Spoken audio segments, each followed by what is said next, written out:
9-10 kemana? Turun! Main bola ada tanggung jawabnya, boys! Di awal opening video tadi merupakan instruksi yang dilakukan oleh Coach Nova Arianto kepada anak asuhnya Timnas Indonesia U16. Coach Nova menjadi salah seorang pelatih yang diharapkan pecinta sepak bola Indonesia untuk bisa berbicara banyak di masa yang akan datang. Sebelum lebih jauh, aku gak pernah bosan-bosannya untuk ingatkan teman-teman, ketika teman-teman tonton video ini, jangan lupa tekan tombol like-nya. Ya, Coach Nova Arianto sudah masuk nih ke panggung sebagai pelatih kepala, tepatnya bersama Timnas Indonesia U16.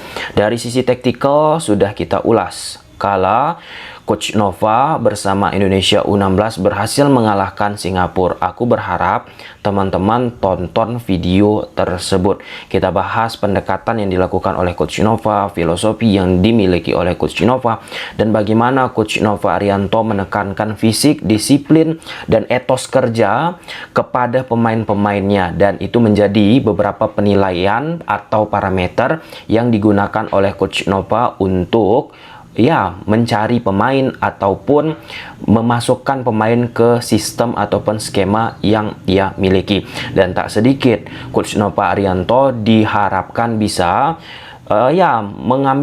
mencuri ilmu yang sudah diaplikasikan oleh Coach Shin Taeyong bersama Timnas Indonesia Senior ataupun kelompok usia U23. Ketika kita menyaksikan Coach Nova Arianto bersama Indonesia U16 tampil, teman-teman, sedikit banyaknya pendekatan style mirip-mirip dengan apa yang dimiliki oleh Coach Shin Taeyong. Nah, untuk beberapa tahun ke belakang kita harus fair, kita harus jujur, sangat minimalis banget nama-nama pelatih lokal yang bermunculan. Nama-namanya pun hanya itu saja. Kita sebut saja Coach Rahmat Darmawan, mutar-mutar di Liga 1 Indonesia.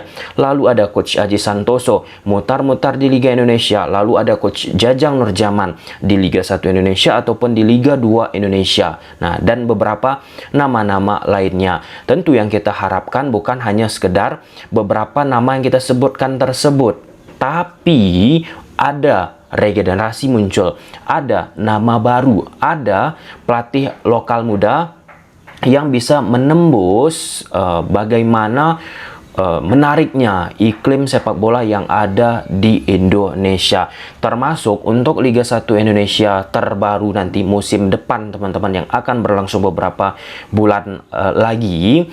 Malut United menunjuk pelatih lokal yang bernama Coach Imran Nahumaruri. Coach Imran Nahumaruri pun ini merupakan sebagai salah satu panggung bagi dirinya untuk bisa menunjukkan eksistensinya di sepak bola Indonesia. Nah, walaupun beberapa waktu yang lalu ia mendapatkan kesempatan bersama PSIS Semarang. Bagi aku, pada saat Coach Imran Nahumaruri bersama PSIS Semarang nggak jelek-jelek amat. Bahkan aku membuat sebuah analisa menggunakan grafis di atas lapangan, teman-teman, dan di situ dimention oleh Coach Imran Nahumaruri.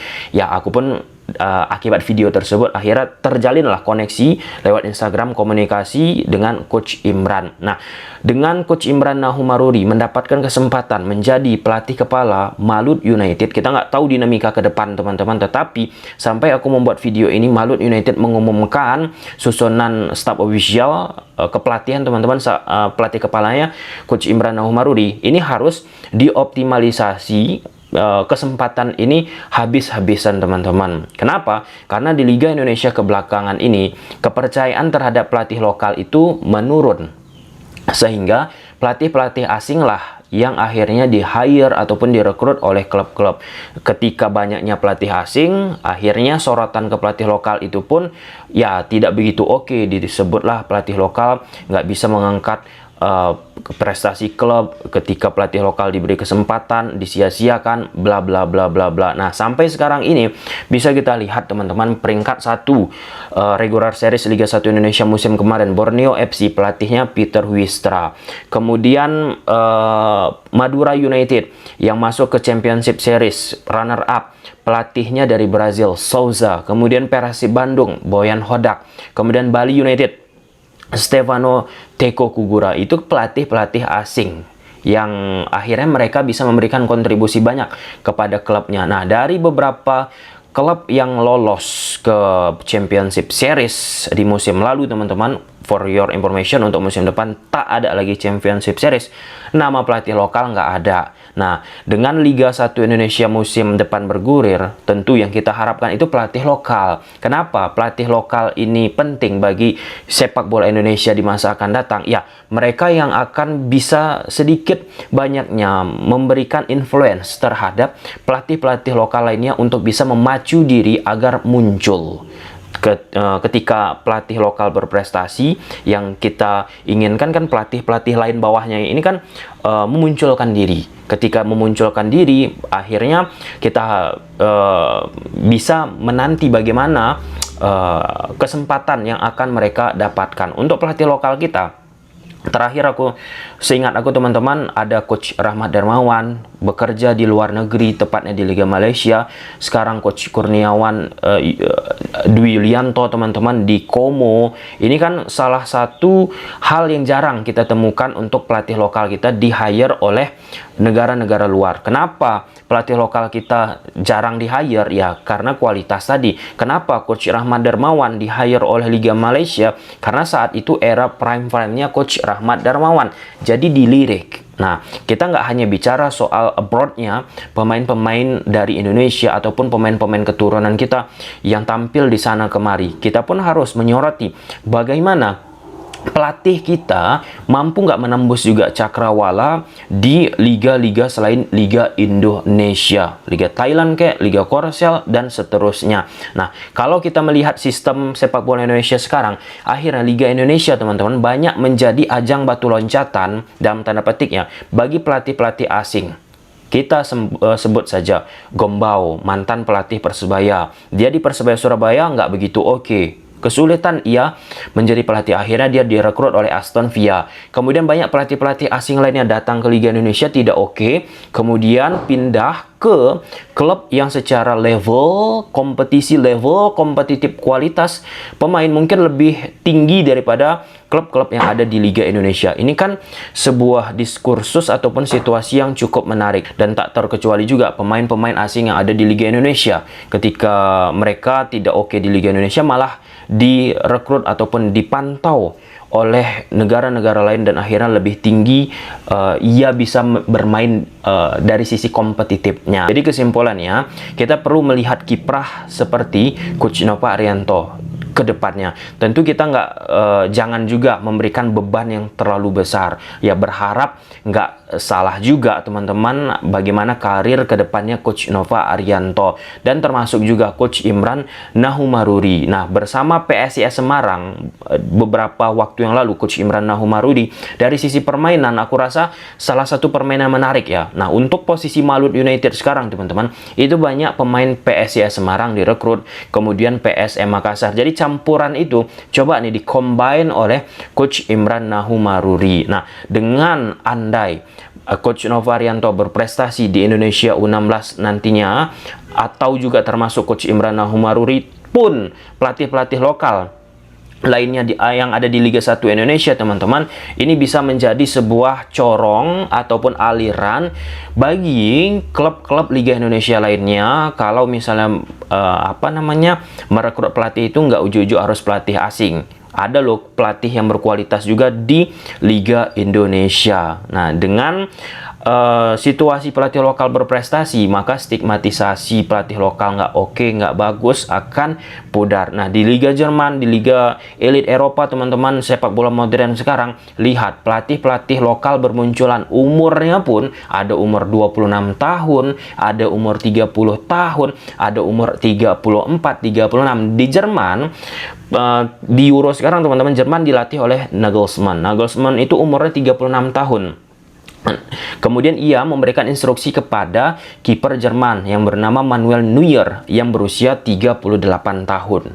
Nah, kenapa pelatih-pelatih lokal ataupun pelatih di sepak bola modern sekarang banyak bermunculan dari usia-usia muda, ya karena mereka melihat ketika berkarir di dunia sepak bola, selain karena cedera teman-teman, oke tidak bisa mereka lanjutkan, ya mereka pun melihat potensi di masa bermain sepak bola mereka tidak oke nih, jadi mereka pun pelan-pelan sekalian untuk mendapatkan license. Nah, termasuk di sepak bola Indonesia, license Pro AFC kita tergolong masih dikit teman-teman jika kita bandingkan dengan sepak bola elit yang ada di Asia. Nah, ketika Pro license AFC itu sedikit, maka akan sulit untuk mendapatkan kesempatan untuk bisa menjadi pelatih kepala di Liga 1 Indonesia, karena secara persyaratan teman-teman, yang bisa menjadi pelatih kepala yang ada di Liga 1 Indonesia memiliki Pro AFC license. Nah, itu pun menjadi persoalan.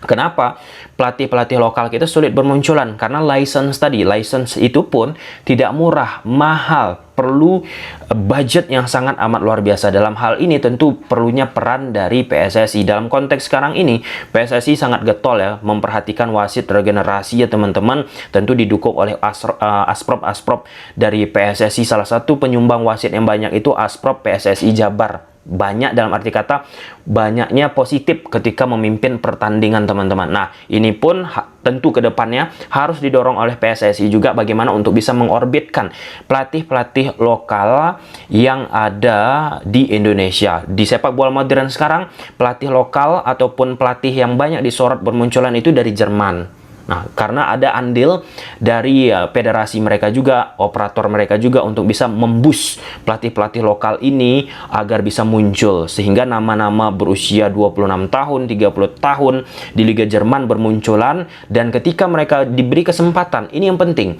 pelatih lokal mereka memberikan potensi yang luar biasa. Nah, memang tren pelatih lokal diberi kesempatan ini puncaknya meningkat teman-teman saat Barcelona sih menunjuk Pep Guardiola. Saat itu Pep sangat-sangat muda dan akhirnya berprestasi. Ketika Barcelona berprestasi, pelan-pelan banyak nih pelatih-pelatih dari klub B-nya ataupun pelatih-pelatih yang mentereng lalu tidak terekspos diberi kesempatan. Ketika diberi kesempatan, akhirnya mereka membayar kepercayaan tersebut dan namanya pun meroket. Nah, kita lihat bagaimana pelatih-pelatih lokal kita ketika menerima panggung tersebut. Apakah mereka bisa menguasainya? Apakah mereka bisa membuktikannya? Dan terkhusus tentunya Coach Nova Arianto yang sudah merasakan bagaimana diberi masukan oleh Coach Sintayong, banyak pengalaman dari Coach Sintayong mengimplementasikan pengalaman-pengalaman tersebut dengan juga mengcombine secara filosofi yang dimiliki oleh Coach Nova. Nah, kalau di Indonesia U16, Coach Nova sudah bilang timnas Indonesia yang ia miliki itu dilatih dengan dua sistem ataupun dua formasi. Pertama 4-4-2 dan yang kedua 3-4-3. Ini kan khas-khas juga beberapa elemen yang dimiliki oleh Coach Sintayong. Progresif, konstruktif itu andalan yang dimiliki oleh Coach Nova. Gimana menurut teman-teman? Coba silahkan tulis di kolom komentar, Pak.